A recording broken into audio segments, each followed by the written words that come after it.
Hello दोस्तों, सुनो कहानी चैनल में आपका स्वागत है। आइए सुनते हैं आज की कहानी, जीती बाजी की हार। कॉलेज में 3 लड़कियां आईं। नाम थे आशा, नलिनी और मुरला। अन्य लड़कियों से दूर तीनों ने अपनी अलग ही दुनिया बना ली। फुर्सत के समय या तो तीनों पुस्तकालय में बैठी रहती या पढ़ी हुई पुस्तकों पर बहस करती। कवि, लेखक, उपन्यासकार सभी उनकी आलोचना का शिकार बनते, और आलोचना भी ऐसी वैसी नहीं, उसमें मौलिकता रहती थी। उनका अपना अपना दृष्टिकोण रहता था, जो सुनता दाद दिए बिना नहीं रहता। वैसे तो सभी विषयों की ओर उनकी रुचि थी, फिर भी साहित्य की ओर कुछ अधिक झुकाव था। पढ़ना, लिखना और बहस करना, इसके अतिरिक्त इन बुद्धिजीवी लड़कियों की रुचि और किसी में नहीं थी। साज श्रृंगार की ओर से जो इस उम्र की लड़कियों की रुचि का मुख्य विषय रहता है, ये तीनों कितनी उदासीन थी, इसका अनुमान उनके बिखरे बालों और कपड़ों से सहज ही लगाया जा सकता था। सिलाई, बुनाई और कढ़ाई जो लड़कियों का अवकाश बिताने का मुख्य साधन रहा करते, कभी भी उन्हें अपनी ओर आकर्षित नहीं कर सके थे। शादी, सिनेमा, कपड़ों का लेटेस्ट फैशन जो लड़कियों की चर्चा का मुख्य विषय रहा करते थे, इनसे कोसों दूर थे। कॉलेज में कुछ लड़कियां विवाहित भी थी। वे सदैव अपने अपने पतियों की रुचि अरुचि का बखान करती रहती और ग्रामोफोन रिकॉर्ड की तरह उनके विचारों को ही उगला करती। ऐसी लड़कियों पर इन तीनों को बेहद तरस आता था। ऐसा तरस जिनमें उनके प्रति सहानुभूति की अपेक्षा अपने अहम की भावना ही अधिक रहती थी। एक पढ़ी लिखी लड़की किस प्रकार अपने विचारों और व्यक्तित्व को शून्य में बदलकर इस प्रकार पति के रंग में रंग सकती है, यह बात इन बुद्धिजीवी और अपने ही व्यक्तित्व के भार से दबी लड़कियों के लिए कल्पनातीत थी। अन्य लड़कियों के हीनता की भावना से भरे जीवन पर सदा ही ये तरस खाया करती। शायद शिक्षा का ऐसा दुरुपयोग उन्हें तरस खाने पर मजबूर कर देता था। पूरा 1 वर्ष व्यतीत हो गया। कॉलेज के जीवन में ये लोग बहुत घुल मिल तो नहीं पाई, पर इन्होंने ख्याति बहुत प्राप्त कर ली। कुछ अपने असाधारण व्यक्तित्व के कारण, कुछ अपनी विद्वता के कारण। गर्मी की छुट्टियों में तीनों घूमने चली गई। तीनों में पत्र व्यवहार चलता रहा। पत्रों का मुख्य विषय रहता पढ़ी हुई पुस्तकों की समालोचना। छुट्टियां व्यतीत करके तीनों लौट आई, पर इस बार आशा और मुरला ने देखा कि नलिनी कुछ बदल गई है। बात करते करते वह शून्य की ओर देखने लगती है और देखती ही रहती है। अगर किताब खोलकर बैठती है तो बैठी ही रहती है। 1 घंटे बाद भी जाकर देखो तो उसकी पृष्ठ संख्या नहीं बदलती। पढ़ने में उसकी तबीयत ही नहीं लगती। मन बस उछटा उछटा रहता है। और अंत में एक दिन उसने बताया कि उसका संबंध पक्का हो गया है और जल्दी ही उसे शादी भी करनी पड़ेगी। उसके कहने के ढंग से लग रहा था कि उसमें उत्साह की अपेक्षा विवशता अधिक है। मुरला तो मानो आसमान से गिर पड़ी, प्रश्नों की बौछार सी कर दी। सब उत्तरों का सारांश यही था कि घर का वातावरण देखते हुए वह जानती थी कि उसे शादी करनी ही पड़ेगी, और इसलिए जब उसे अपने अनुकूल पात्र नजर आया तो स्वीकृति दे दी। अपने अनुकूल पात्र के विषय में उसने बताया कि वह विश्वविद्यालय में प्रोफेसर हैं, स्वतंत्र प्रकृति के व्यक्ति हैं और सभी कुछ बस अच्छा ही है। मुरला को नलिनी का विवश भाव से यह सब मान लेना पसंद नहीं आया। वातावरण क्या खाक करेगा, अपनी इच्छा न हो तो घर का वातावरण क्या, वह तो दुनिया को बदल दे। नलिनी बिना बीए की परीक्षा दिए ही विवाह करके चली गई। पुस्तकें सब साथ ढोकर ले गई कि पढ़ाई करके वह मार्च में परीक्षा देने जरूर आएगी। पर मार्च में उसके स्थान पर उसका एक भूला भटका सा पत्र आया कि अवकाश के अभाव में वह तैयारी नहीं कर सके, अतः वह इस साल परीक्षा नहीं देगी। मुरला और आशा को उसके अमूल्य 1 वर्ष की बर्बादी पर बेहद दुख हुआ और आश्चर्य भी कि ऐसी क्या समय की कमी आ पड़ी जो वह पढ़ाई नहीं कर सके। उनके विचार से तो पढ़ाई के लिए सब काम छोड़े जा सकते थे। पूरे 1.5 वर्ष बाद नलिनी अपनी 5 महीने की कन्या को लेकर आई। मुरला और आशा खबर मिलते ही उससे मिलने गई। उस समय वह शायद कहीं बाहर जाने को तैयार खड़ी थी। वेशभूषा देखकर एक बार तो उन्हें अपनी आंखों पर विश्वास नहीं हुआ, पर अविश्वास करने का कोई कारण भी नहीं था। वह ऊपर से नीचे तक सजी सवरी, लिपी पोती, बिल्कुल गुड़िया सी लग रही थी। नलिनी तो देखते ही दोनों से लिपट गई, पर मुरला तो आश्चर्य के मारे अपनी स्वाभाविकता को ही खो बैठी थी। वह सोच रही थी कि जिस नलिनी ने कभी भूलकर भी अच्छी साड़ी नहीं पहनी, अपने को सजाया नहीं, वही यह सजना सजाना कैसे सीख गई। और शायद मन ही मन वह अनुमान भी लगा रही थी उस समय का, जो इस प्रसाधन में उसने व्यर्थ गंवाया होगा। नलिनी ने उनके हालचाल पूछे, कॉलेज के हालचाल पूछे और फिर अपने हालचाल का ब्यौरा आरंभ किया। कितना समय वह घर संभालती है, कितना समय बच्ची पर देती है, फिर शाम को क्लब जाती है, क्लब के जीवन पर भी उसने प्रकाश डाला। फिर बताया कि वह आजकल केवल किताबी कीड़ा ही नहीं रही, काफ़ी काम की लड़की हो गई है। उसने सिलाई सीख ली है और घर पर ही सिलाई करके काफ़ी किफ़ायत भी कर लेती है। घर के बाद पति का नंबर आया तो विद्यार्थियों की समस्याओं पर, आधुनिक शिक्षा प्रणाली के दोषों पर, अनुशासन की कमी पर एक सदा सदाया भाषण ठोक दिया, कुछ इस भाव से मानो उसके पति नहीं वह स्वयं ही प्रोफेसर हो और रोज ही इन समस्याओं का सामना करती हो। साथ ही यह बताने में भी नहीं चूकी कि विद्यार्थियों में उसके पति कितने लोकप्रिय हैं। पति के बाद बच्ची का नंबर आया।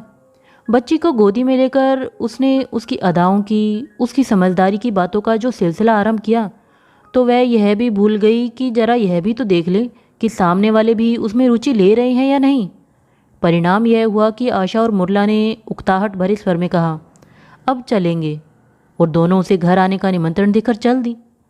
बाहर निकलते ही आशा ने कहा, मेरा घर, मेरा पति, मेरी बच्ची, मानो इसके अतिरिक्त और कुछ है ही नहीं दुनिया में। उस 5 महीने के मास के लोथड़े में उसे जाने कहाँ की समझ और होशियारी दिखाई दे रही थी। बुरी तरह बोर कर दिया। नलिनी जैसी लड़की भी इस तरह बदल सकती है, पुस्तकों से नाता तोड़ परिवार की सीमा में बंध सकती है, यह उनके लिए आश्चर्य ही नहीं, घोर दुख का कारण भी था। दोनों ने एमए का प्रथम वर्ष समाप्त किया। अब द्वितीय वर्ष की तैयारी थी। इस बार दोनों ने निश्चय किया कि वे यूनिवर्सिटी का प्रथम और द्वितीय स्थान अपने हाथ से नहीं जाने देंगी, और इसलिए वे गर्मियों में बाहर भी नहीं गई। पर दिवाली की छुट्टियों में आशा ने बताया कि उसे एक सप्ताह के लिए मामा के यहाँ जाना है। माँ का आग्रह और मामा की मनुहार वह टाल नहीं सकती। सप्ताह भर पढ़ने लायक पुस्तकें लेकर वह मामा के यहाँ चली गई। पहुँचने के दूसरे दिन ही मामा ने उसका परिचय वहाँ के एक कवि से करवाया। साहित्यिक रुचि होने के कारण दोनों में जल्दी ही बातों का सिलसिला जम गया।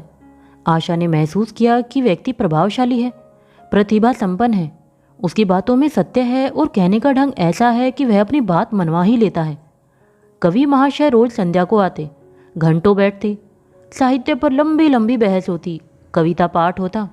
उस समय आशा एक दूसरे ही लोक में होती। आशा ने महसूस किया कि वह कवि की प्रतीक्षा बड़ी उत्सुकता से करती है, देरी होने से कुछ बेचैनी सी महसूस करती है। साथ ही उसने यह भी महसूस किया कि कवि की बातों में, उसके व्यक्तित्व में पुस्तकों की अपेक्षा कुछ अधिक आकर्षण है। वह स्वयं अपने मनोभावों पे भारी परिवर्तन महसूस करने लगी। अब चाहकर भी बिखरे बालों और अस्त व्यस्त कपड़ों में कवि के सामने नहीं आ पाती। कभी उमंग में वह बालों में फूल भी लगा लिया करती थी। मामा ने लक्ष्य किया तो समझ गए कि लक्षण शुभ हैं। दोनों को काफ़ी निकट लाकर अपना उद्देश्य पूरा करके उन्होंने आशा को रवाना कर दिया। एमए की परीक्षा समाप्त करते ही आशा विवाह करके चली गई। मुरला अकेली रह गई। मुरला के जीवन में ऐसा कोई परिवर्तन नहीं आया था। वही घर, वही यूनिवर्सिटी, वही पुस्तकालय। फिर वह अपने जीवन से संतुष्ट ही नहीं, पूर्ण रूप से संतुष्ट थी। उसे ऐसे परिवर्तन की आवश्यकता भी नहीं थी। एमए में मुरला सारी यूनिवर्सिटी में प्रथम आई। बधाइयों और प्रशंसाओं का समा बध गया। अखबारों में उसका नाम छपा। साथ ही यह भी छपा कि देश को ऐसी लड़कियों पर नाज है। कुछ युवकों ने विवाह की इच्छा भी प्रकट की, पर उसने साफ इनकार कर दिया। माँ बाप ने बहुत समझाया कि वह जिससे भी चाहे विवाह कर ले, पर उसने साफ कह दिया कि वह विवाह को बंधन समझती है, विवाह के परिणाम बच्चों को उन्नति का बाधक समझती है। सचमुच ही उसके मन में इन सबके लिए कभी लालसा नहीं जागी। अपनी प्रशंसा से उत्साहित होकर उसने विश्वविद्यालय में शोध कार्य आरंभ कर दिया। सारे समय वह पुस्तकालय में पुस्तकों से उलझी रहती। पुस्तकें ही उसका सर्वस्व थी। 1 वर्ष में उसने अपनी थीसिस के 2 अध्याय पूरे कर लिए थे। आजकल वह तीसरे अध्याय की तैयारी में थी। एक दिन हाथ में पुस्तकों का ढेर संभाले वह पुस्तकालय से घर की ओर जा रही थी कि अचानक आशा का छोटा भाई मिला। उसने बताया कि सामने वाले अस्पताल में ही आशा के एक लड़का हुआ है। यूँ आए तो उसे 1 महीना हो गया था, पर शर्म के मारे उसने किसी को बताया नहीं। मुरला सीधी अस्पताल में पहुंची।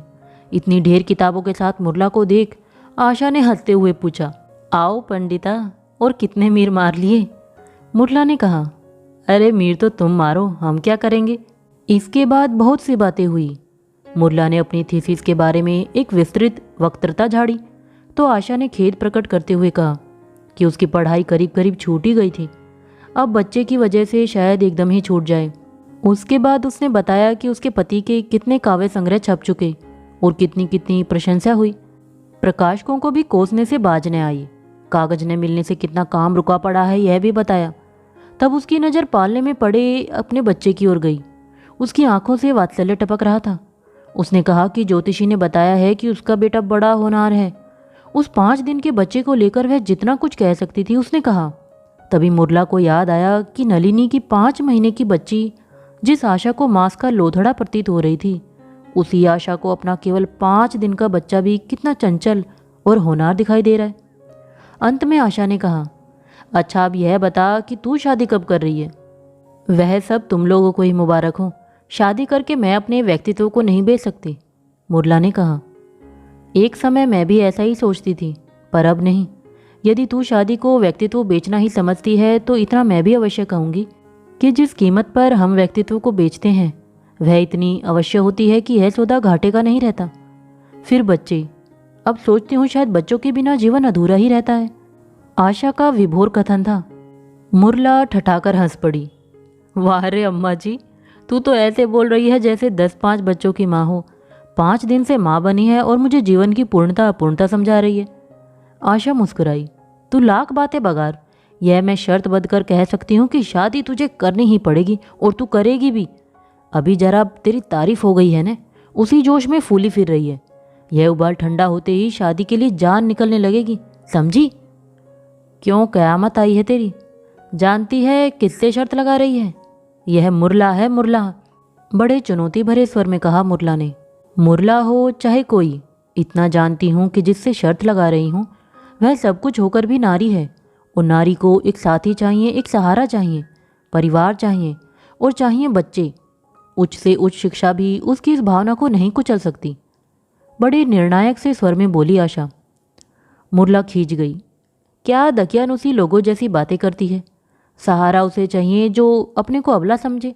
मैं सबला हूँ, मुझे किसी का सहारा नहीं चाहिए। बच्चों को तो मैं अपनी उन्नति का बाधक समझती हूँ। अच्छा छोड़ यह बात, जीत गई तो क्या देगी? आशा ने कहा। तू जीत नहीं सकेगी मुरला, और जीत गई तो जो मांगेगी सो दूंगी। तू कुछ भी मांग लेना। इसके बाद इधर उधर की बातें करके मुरला निकली तो उसे जाने कैसा कैसा लग रहा था। कहने को वह बहुत कुछ कह आई थी, पर वह स्वयं महसूस कर रही थी कि एक अजीब सा सोनापन उसके हृदय में भर रहा है। पहली बार उसे पुस्तकों का बोझ कुछ असहनीय सा प्रतीत हुआ। एक अजीब सी कल्पना उसके मस्तिष्क में दौड़ गई कि उन किताबों के स्थान पर उसके हाथ में भी आशा के बच्चे की तरह एक कोमल गुदगुदा सा बच्चा हो तो। पर दूसरे ही क्षण उसने अपनी मूर्खतापूर्ण भावना को कमजोरी कहकर अपनी बुद्धि के अंकुश से दबा दिया। घर जाकर उसने देखा कि पड़ोसी की बच्ची उसके कमरे में कागज इधर उधर कर रही है। उसने बिना मतलब उसके एक चांटा जमा दिया और हाथ पकड़कर कमरे से निकाल बाहर किया। बच्ची इस अप्रत्याशित मार से इतनी सहम गई कि रो भी नहीं पाई, भयभीत सी भाग गई। मुरला उसे देखती रही। उसे मारकर ही उसे लग रहा था जैसे उसने आशा से शर्त जीत ली।